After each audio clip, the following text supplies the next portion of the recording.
La investigadora se despierta en su cueva en la duna, que le parecía tan vacía como una tumba. Era poco antes del amanecer.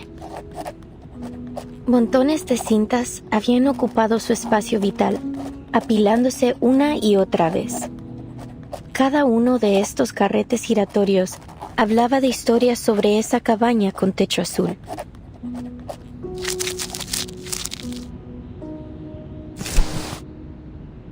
Oyó la voz del asesinado conductor de burros detrás de ella.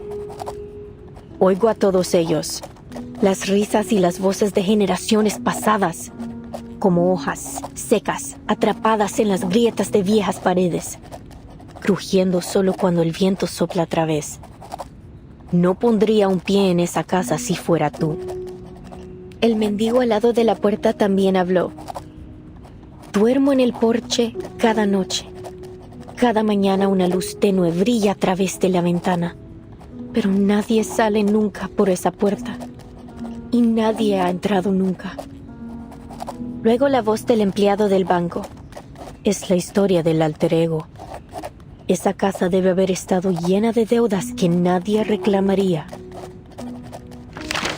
La anciana enferma, luchando en su cama, susurró. La casa recuerda esos días, cuando la gente desaparecía en la oscuridad de la noche y los niños eran robados por las tormentas. La investigadora de paracausalidad había oído suficiente y volvió a dormirse. Solo quedaba el traqueteo del dado de Babilonia, resonando en su cueva vacía.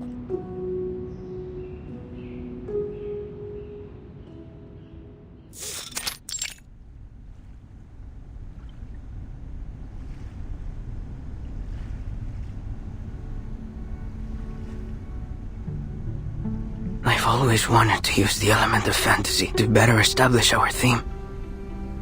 And I was right. Now the stage is captivating, the timing is perfect, and the audience is ideally placed. Only one imperfect element remains in the scene. The creator, who hasn't stepped away from his creation. No. There's another thing.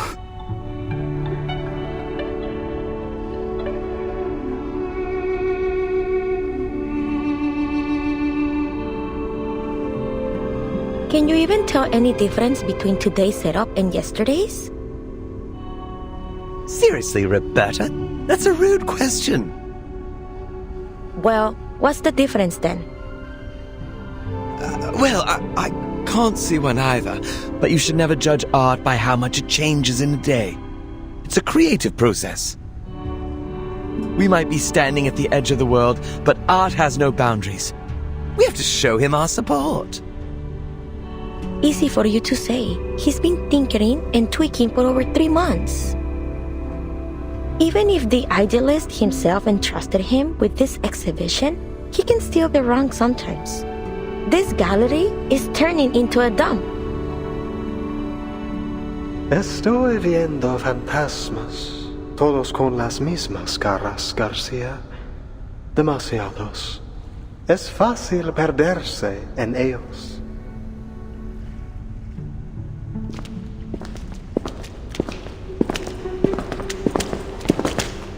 Idealist, you're back. Are these new recruits for La Sociedad? You must have had a very successful day. It is good to see you, Garcia. How has your vision progressed today? First a salon, and now an art gallery. Is this really a prison?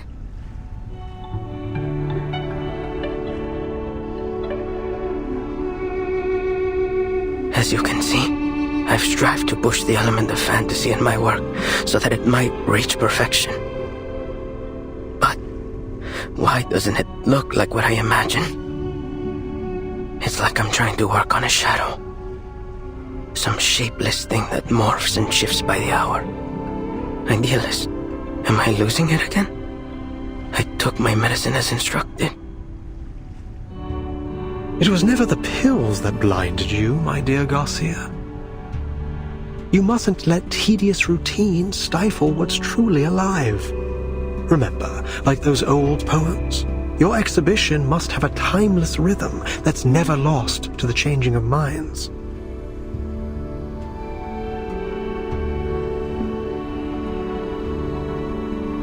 Sorry, maybe I'm just not getting it.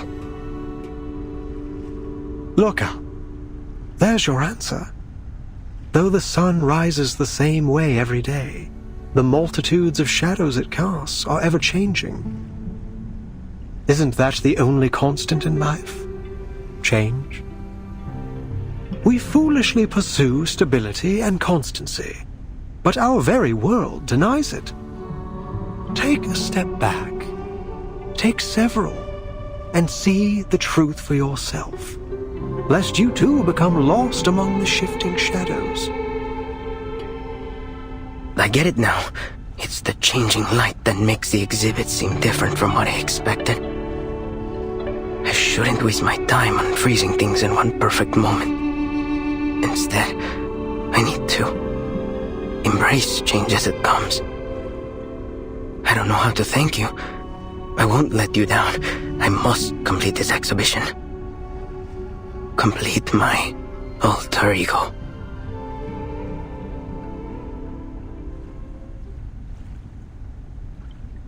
Did you say alter ego? And he called you Garcia. Is that your name? Garcia, where did you learn about this alter ego? Do you happen to write under the name...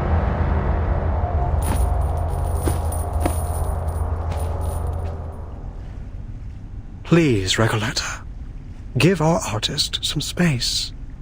Can't you see? He's already returned to his own time and space. He can't hear a thing you say. He's right.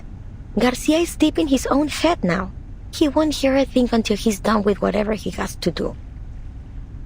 Even if the floor were to collapse out under us, I think he will be left standing in the air without even noticing.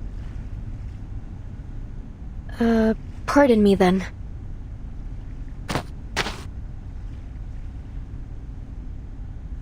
All right, my dear guests, please forgive my late introduction. Welcome to the Gallery of Bewilderment.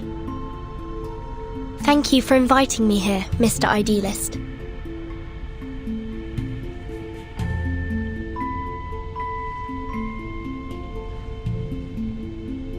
I imagine you're curious about what we do here in the heart of La Sociedad de Poetas de las Americas.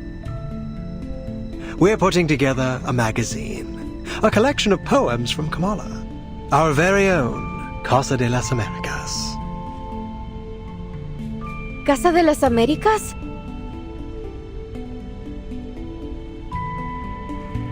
Exactly. Named after its great predecessor.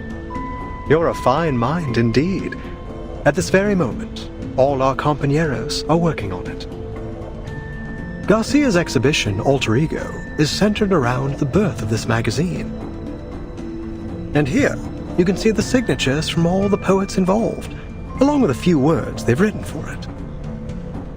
Reading it is like looking into the soul of our society.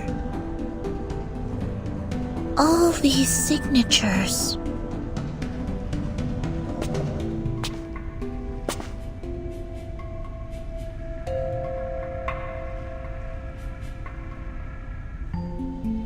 Timekeeper, here!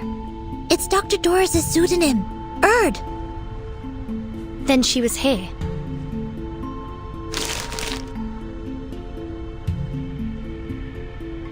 Precisely. She used to be one of us, and still is, if I may correct myself. You can ask around here. Maybe some of our members know where she went. Don't we all miss the familiar faces of old friends? I'm sure they'll do everything they can to help you find yours.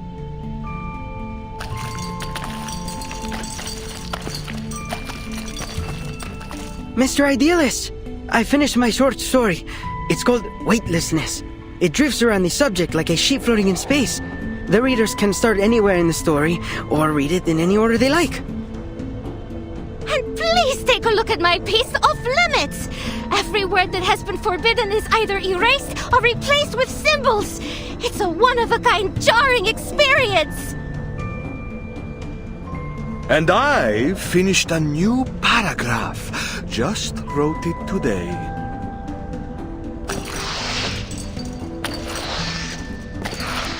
Oh, new faces. Welcome.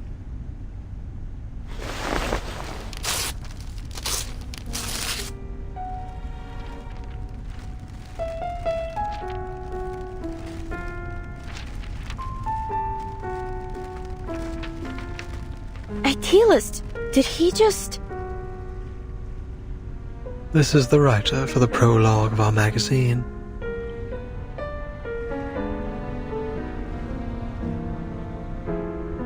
The prologue consists of a 2,000-line poem and an introduction that is written in 86 languages to avoid misinterpretation. It represents every second we spend here.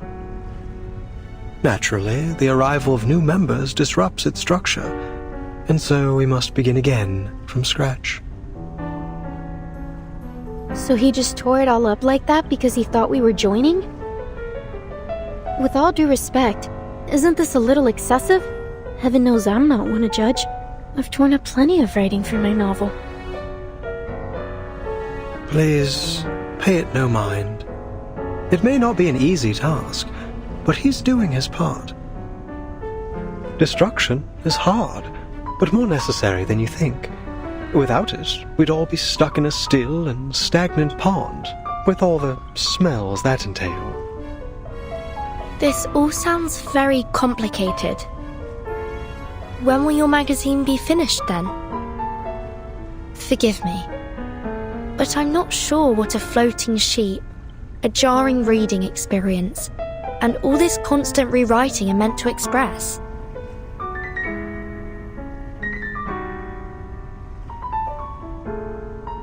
As I've said, Kamala is unlike any other prison. Miss Jailer, do you mean... This place also serves as a research center, and the prisoners here, for all they claim, are not just poets. They are arcanous criminals, and each one of them has been diagnosed as mentally ill.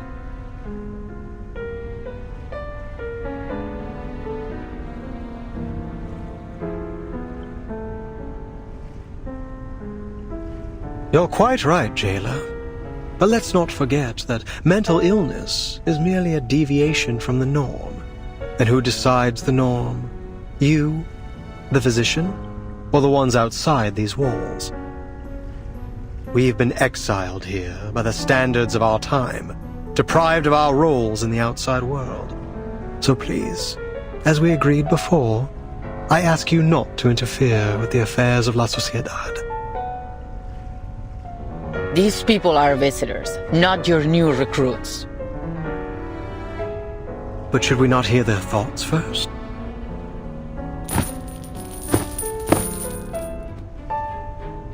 My friends, no one escapes the eye of power. We must resist. Stand with us.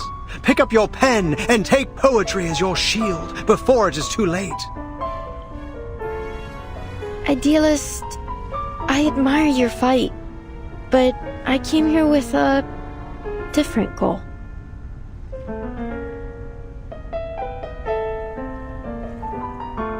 We're the last true owners of an old legend, words now only remembered as myth. We must stay on the path of literature until I find that transcendental solution. To invent an idiom that is generic, all-encompassing, yet precise.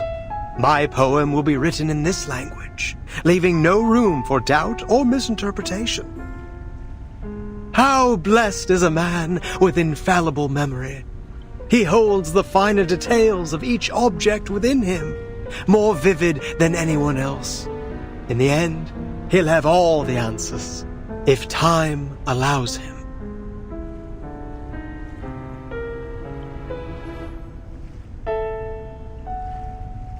Sweet tongue, sister howls. Hermaphrodite tango. They put the whole city in the nut house. Timekeeper, look over there. Isn't that the prologue writer? There's something off about him. Please, Timekeeper, stay away from him. What's happening?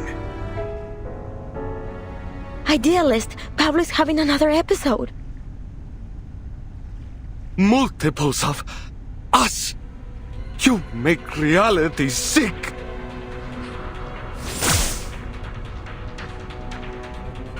I could use your help, ladies.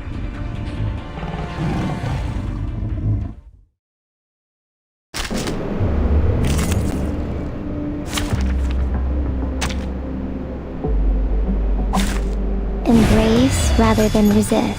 En la acumulación de laberintos, suéltalo todo una vez más.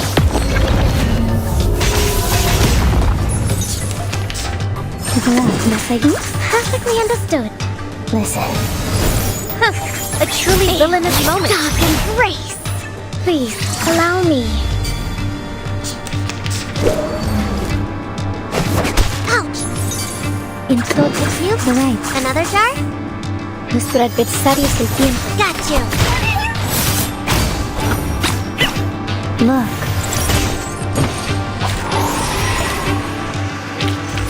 Finally, it's just you and me, Master.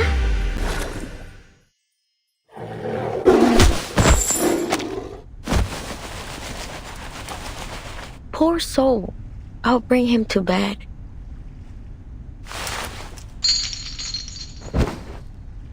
Well done, ladies. Aren't you full of surprises? What was all that?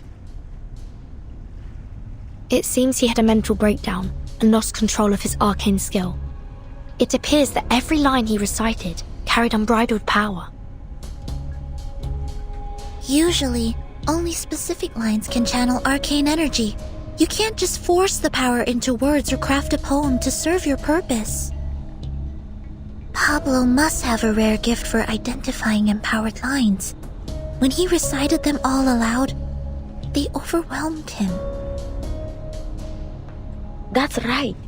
He's a genius who rides the tides of emotion, just like Arthur Rimbaud. We always keep a close eye on him to make sure he doesn't recite anything while reading or writing.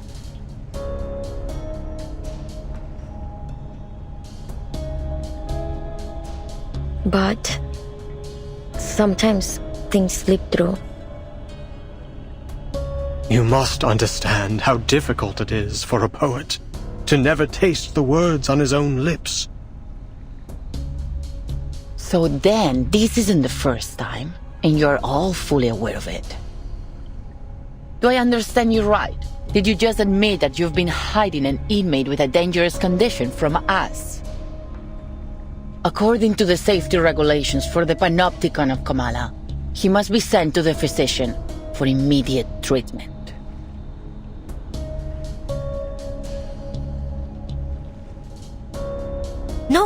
No, wait, we can explain. He's doing fine. We know how to help him. This was just an accident. We got distracted by the new members. We won't be handing him over to the physician.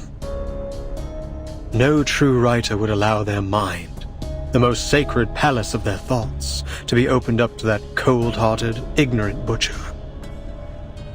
Even one who believes their inspiration flows from a source beyond the mere substance of a brain would refuse it.